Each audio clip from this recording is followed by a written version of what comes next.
Buenas tardes amigos del canal FM Inversor, acá nuevamente un nuevo video para el canal. En este video no voy a estar viendo gráficos, voy a estar más que nada metido en Excel.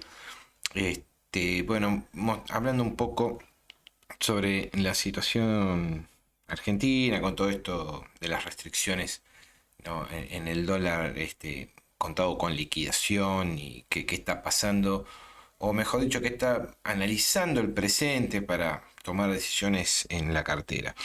Bueno, primer punto, la Argentina siempre es riesgosa por la calidad de políticos que tiene, que ya en el año 89, mediante el Bonex y en el 2001-2002 confiscaron los ahorros por un lado y los depósitos de la gente, ¿verdad? Así que no hay dos sin tres, posiblemente, esperemos que no, pues sería muy, muy malo para el país, pero en este país nunca se sabe qué va a pasar dentro de unas horas, ¿verdad? Bueno, para empezar un poco el tema, acá lo que tenemos son los pasivos del Banco Central, ya sea la base monetaria, las LELIC o los pases. Podemos apreciar que al viernes cerró con una base monetaria de 2.9 billones, había estado en 3 billones la semana pasada por primera vez, recortó un poco la base porque se incrementó el resto del pasivo, ¿verdad? Se entró mucho más dinero a lo que es las LELIC y lo que es los pases. Veamos que a la semana anterior había 3.7 billones y esta semana hay 3.9 billones. Se incrementó el pasivo monetario casi unos 200.000 millones de pesos que entraron al tema de las letras, ¿no? De los pases y las LELIC, sacando un poco de dinero de circulación de la base monetaria. Cuando hablamos de reservas del Banco Central, se encontraron a 41.941 millones de dólares, de los cuales 19.000 millones de dólares pertenecen a depósitos. En lo que va del año, un incremento de 343 millones de dólares, muy poco. Perdón, está el sonido del teléfono, vamos a apagarlo. En lo que es las reservas menos los depósitos, que se ubican en 22.892 millones de dólares. En lo que va del año solo se expandió 800 millones, que es muy poco teniendo en cuenta que fue un año donde la soja estuvo por las nubes, con récord de cosecha. Así que un poco ahí el tema que tenemos es que el central posiblemente se esté quedando sin dólares, porque si a esto 22.000, ¿no? Le restamos los 18.500, que más o menos es lo que se estima que hay en swap con China, nos da 4.300, 4.400 millones de dólares de reservas netas, y a eso hay que restarle la posición en oro. Así que es muy probable que el Banco Central esté en problemas. Entonces lo manifiesta con la reglamentación que hizo, donde venía subsidiando al bono AL30D para bajar un poco la presión cambiaria. Pero bueno, el mercado se lo terminó llevando puesto, pusieron todo lo que tenían, se quedaron sin guita y ahora hay que meter restricciones. Vamos a ver los ratios del dólar. Podemos apreciar acá que sería el pasivo sobre el activo, que por primera vez llega a los 300 pesos. Esto sería todo el pasivo del Banco Central dividido sobre el activo menos los depósitos de la gente, ¿verdad? Eso nos daría un ratio de 300 pesos por dólar. Que es más verdecito, que es el dólar contado con liquidación a través de la ecuación del Galicia, que cerró en 177,60. El pasivo dividido, todo el pasivo dividido todo el activo, que nos dio 164. Veamos cómo el Galicia nunca perfora, ¿no? En lo que va del último año, hizo acá un toque, salió de nuevo, esto fue para marzo del 2021. Siempre ahí, ¿no? Resistiendo ahí. El dólar mayorista, bueno, que es una mentira, que está acá casi en 100 pesos, que es muy pocos tienen acceso, amigos del poder. El total del pasivo, que ya está llegando a 7 billones, veamos que de septiembre del año pasado estaba por debajo de 5, Así que si para próximo septiembre llevamos a 7,2 billones, quiere decir que el pasivo monetario ha aumentado o se ha incrementado un 50% interanual. Bueno, acá lo que les contaba antes, las reservas menos el swap, ¿no? Que viene cayendo, perdón, reservas menos los depósitos de la gente con el swap incluido, que está por debajo, cómo se mantiene más o menos, ¿no? Los depósitos en dólares de las personas, pero las reservas están empezando a caer y veamos que tuvo mínimos acá en esta zona de los 20.000 millones, ¿verdad? Casi 21.000 y estamos en 22.000, 22.900, casi 23. Estamos muy, muy cerca de estar en graves problemas para el Banco Central y eso va a impactar en la gente porque el Banco Central, al ser solo emisor de pesos, esto va a ser más inflación, más devaluación.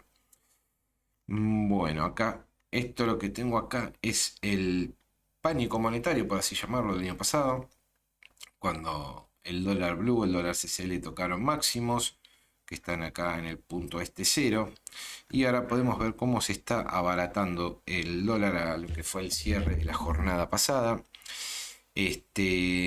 La verdad que esto lo que nos está diciendo es que el dólar está barato por todo el pasivo que tiene el Banco Central contra su activo y nos queda, todavía estamos transitando el segundo semestre donde suele ser muy muy duro para el país en temas de reservas, así que yo creo que es buen momento para estar dolarizado, ¿verdad? Hoy un dólar pánico, como fue lo del año pasado, teniendo un incremento del 50% contra lo que sería el dólar del Gegal, que en aquel momento llegó a estar casi un 45% arriba, hoy nos daría una target más o menos en los 244 pesos.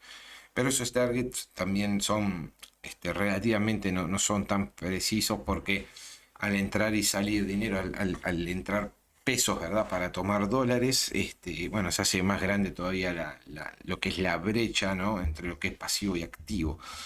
Pero bueno, nada, sería la verdad bastante, bastante duro para el país. Y ahora vamos a ver un poco de historia, ¿no? Para comprender por qué la política es el enemigo del ciudadano, del votante, ¿no? Que todos dicen que estamos preocupados por la gente. Pindonga, nadie se preocupa por la gente. Bueno, acá lo que hice fue recopilar los datos que el mismo Banco Central tiene en su página. Y acá, bueno, me puse lo que es la base monetaria a julio de cada año, desde el 2008 a la fecha, los pases que había en el Banco Central, las LEVAC que habían en su momento, las NOVAC que también estuvieron en su momento, las LELIC que son los que están ahora junto a los pases, todo el pasivo futuro que sería la suma de esto, ¿no? La suma de todo esto es el pasivo futuro porque eso en algún momento el Banco Central va a tener que pagar y el Banco Central, al no ser un agente recaudador, se tiene que dar vuelta a emitir. La variación, ¿no? que fue teniendo cada año, esto es la variación, perdón, de la base monetaria, no, es la variación de, ¿qué vale? ¿Qué mide esto?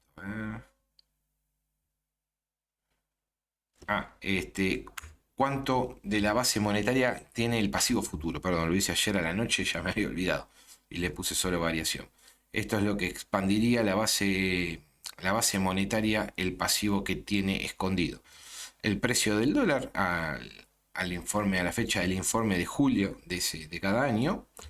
El total del pasivo, que es la suma de de la base monetaria más todo el pasivo futuro es el total del pasivo, la variación del pasivo, la deuda del BCRA, es decir, todo el pasivo futuro, dividido sobre el dólar de aquel informe, ¿verdad?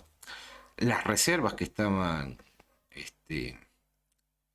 informadas en su momento, los depósitos que estaban informados en su momento, la ecuación que sería dólares propios, ¿no? O sea, las reservas por sobre los depósitos, o restando los depósitos, mejor dicho. ¿Y a cuánto equivale la deuda que tiene el Banco Central en pasivos contra su activo, es decir, contra sus reservas? Bueno, vamos a arrancar.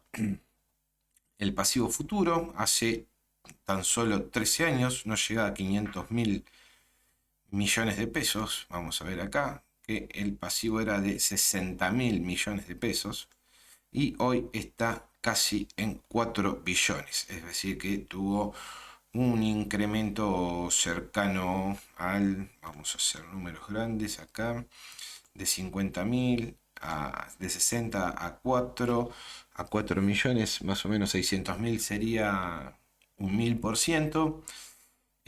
Más o menos andará en el orden del 6 por 6, 36, más o menos en el 600, 6.000, perdón, es tan grande el número de varias, 6.500% de incremento en el pasivo del Banco Central, en el pasivo futuro, la promesa de emisión, eso es lo que ha terminado creciendo. La verdad que una bestialidad. Entonces, así es muy difícil tener una moneda, ¿verdad? Entonces terminás teniendo cuasi moneda.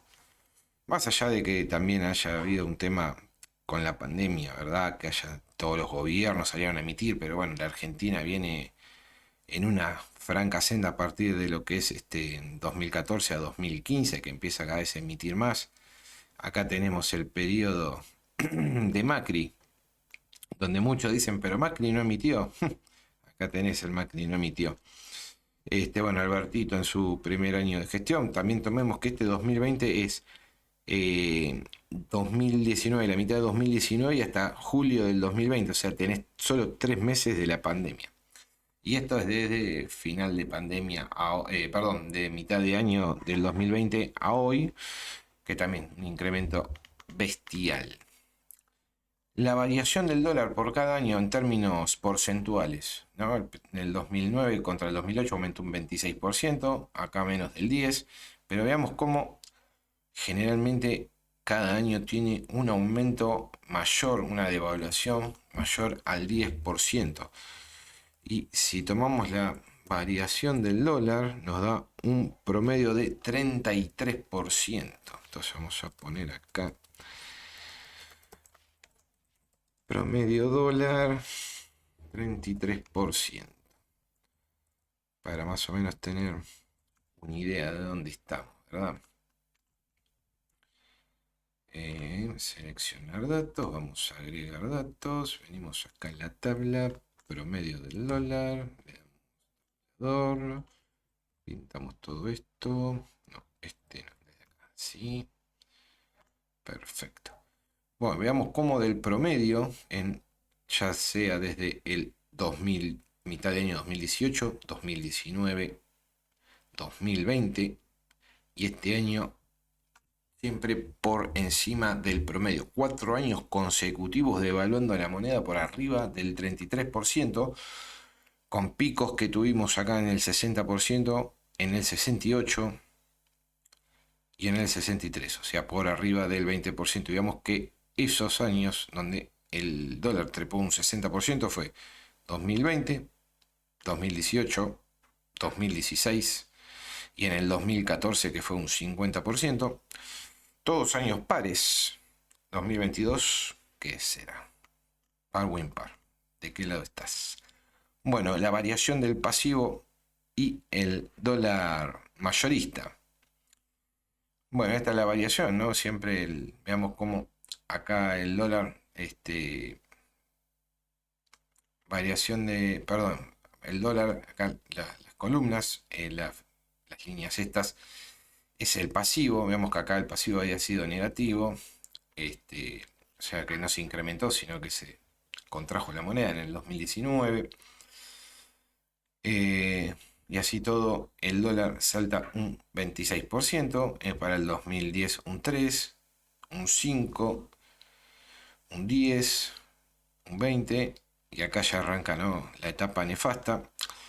El dólar aumentando fuertemente y con una caída acá del pasivo, ¿verdad? Que se emitió que se emitió. Había pasivo futuro, pero veamos qué pasa. Tenías un pasivo futuro acá arriba, cae acá, entonces esta emisión, promesa de emisión que hubo, hace este efecto, que salte el dólar en los años siguientes. Para el 2018 era esperable, porque veníamos, ¿no?, diciendo 2016, 2018, ¿no?, los años pares, pero extrañamente también la crisis monetaria del país, la caída de la demanda al dinero, generó que siga la devaluación.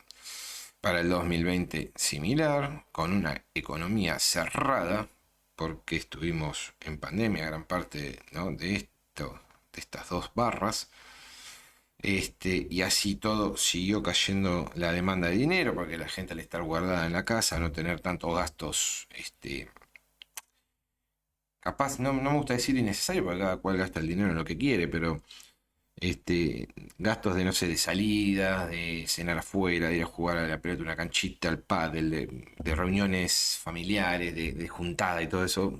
Eso hace que te, se te, no tengas tantos gastos, te crece el nivel de ahorro. Y bueno, acá el argentino, como ahorra en dólares, generó una baja importante en el querer tener dinero, transformándose este, en devaluación, ¿verdad? Bueno, la deuda del BCRA, ¿no?, que es esta azul, esta naranja que son los dólares propios del Banco Central. Veamos cómo hace unos cuantos años, no muchos, 10, 13 años, ¿no?, la deuda del BCR era menor a su dinero, a su cantidad o de reservas, mejor dicho. Veamos cómo, ¿no?, el azul por debajo de la naranja, el azul por debajo de la naranja, hasta que en el 2014 se acaban un poco las reservas, empieza la emisión monetaria. Y bueno, a partir del 2014, la emisión monetaria, que después es retirada de la calle a través de letras, LELIX, NOVAX, LEVAX, como quieras ponerle, que es deuda que toma el Banco Central, y como les decía antes, el Banco Central, al no generar ingresos, tiene que pagar con emisión. Entonces, veamos cómo la deuda llega a 25.000 millones, después pasa a 39.000, se mantiene en 39.000, pega un salto a los 57.000 millones con las LEVAC, desarman las LEVAC, pasan a las LELIC, ya ahí la gente no tenía tanta poder de compra, ¿verdad? O sea, no podía entrar en LELIX directamente como eran las LEVAC.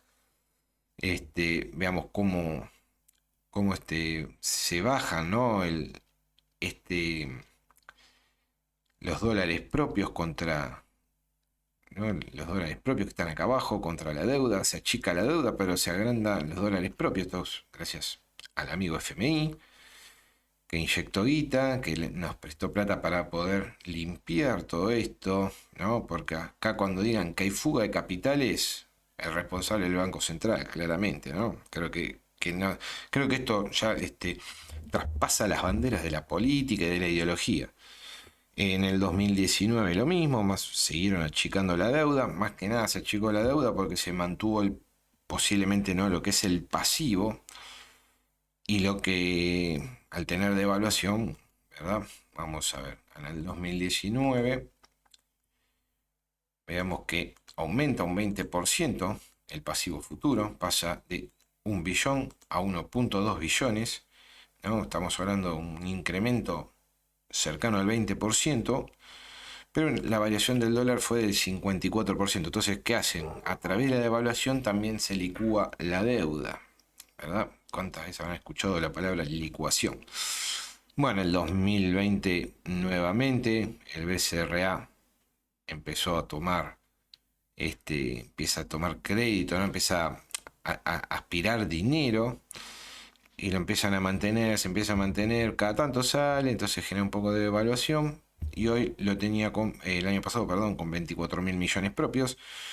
Hoy, al viernes, la deuda del Banco Central está en 40.000 millones. Veamos como que es una zona que nunca había pasado al Banco Central, salvo acá, en esta época, el 2017, con 22.000 millones. Así que esto quiere decir que cuando esto se empiece a desarmar, esta deuda, es muy probable que impacte en el dólar, y más que probable, es casi seguro que va a impactar en el dólar.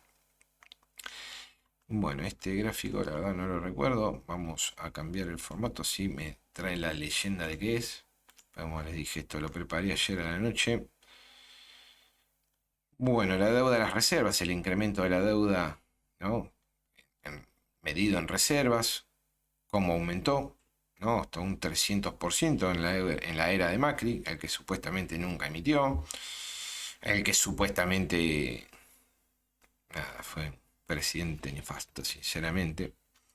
La verdad nos partió el medio a todo, no se salvó ninguno, salvo el que estaba dolarizado. Bueno, acá en Argentina siempre se sabe que está dolarizado. Y la variación del dólar, bueno, que ya saltó un 50, salta acá por arriba del 50 en el 60%, esto ya lo habíamos visto, pero es una comparativa de lo que es la deuda en reservas, medida en reservas, cómo se incrementó, ¿no? Y veamos cómo hoy la deuda medida en dólares contra las reservas del Banco Central se ubica en el 178%. O sea, entonces esto se va a tener que licuar. Así que nada, de los últimos 13 años es el punto más alto. Y acá tienen que pasar dos cosas. Tienen que empezar a entrar dólares a lo loco. Tienen que empezar a entrar mucha divisa, mucho. Va a ser muy difícil que pase por todas las restricciones que tenemos. Entonces lo más lógico que va a terminar pasando es que vía de evaluación se va a terminar licuando la deuda del Banco Central. Así que creo que las elecciones paso pueden ser muy importantes, más de lo que deberían, porque con todo esto del escándalo de las fotos de este presidente, por así decirlo, brindando con amigos por un cumpleaños, después los comentarios, que yo no fui, que es todo trucado, después que bueno, sí, bueno, fue mi mujer, después saliendo a hablar todo lo loco, que me vienen acá, no sé qué. Bueno, cuestión que si el gobierno o el oficialismo llega a tener, no sé, 20% de voto a nivel nacional, yo creo que estamos en las puertas posibles de una hecatombe, porque se van a empezar a pelear entre ellos. Y bueno, cuando se pelean los que están en el gobierno, nada, empiezan a huir la gente del dinero, va a haber más inflación, podemos estar casi en las puertas de una hiperinflación. Así que bueno, muchachos, nada, desde mi parte recomendarles estar dolarizados, tener muy bajo nivel de liquidez, no sé, puede ser entre el 5 y el 8% en pesos. Tratar de tener pocos dólares en el banco. Ya tuvimos dos veces que nos cagaron los ahorros. Una fue con el Plan Bonex, la otra fue en el 2001 con el Corralito, y la tercera fue con la especificación asimétrica. Así que bueno, la cuarta puede estar en las puertas. Es muy, ojalá que no pase, pero en Argentina tenés que estar preparado para cualquier cosa. Y el mejor consejo que les puedo dar: terminen abriéndose una cuenta en el exterior, en donde sea, en el Uruguay, en Paraguay, en Brasil, en Bolivia, en Calcuta, en cualquier lugar, hasta los talibanes son menos peligrosos para el capitalismo que estos pibes. Estos pibes son un desastre. No hay uno solo en la política que pueda o que tenga dos dedos de frente como para poder reconocer sus propios errores. Y encima el mamarracho que tenemos en el sillón de Rivadavia, la misma oposición está queriendo evitar el juicio político. Eso es porque entre bomberos no se pisan la manguera, entre chorros no se mandan en cana, y son todos una manga de sorete. Muy buenas tardes y espero que les vaya mejor que a este país.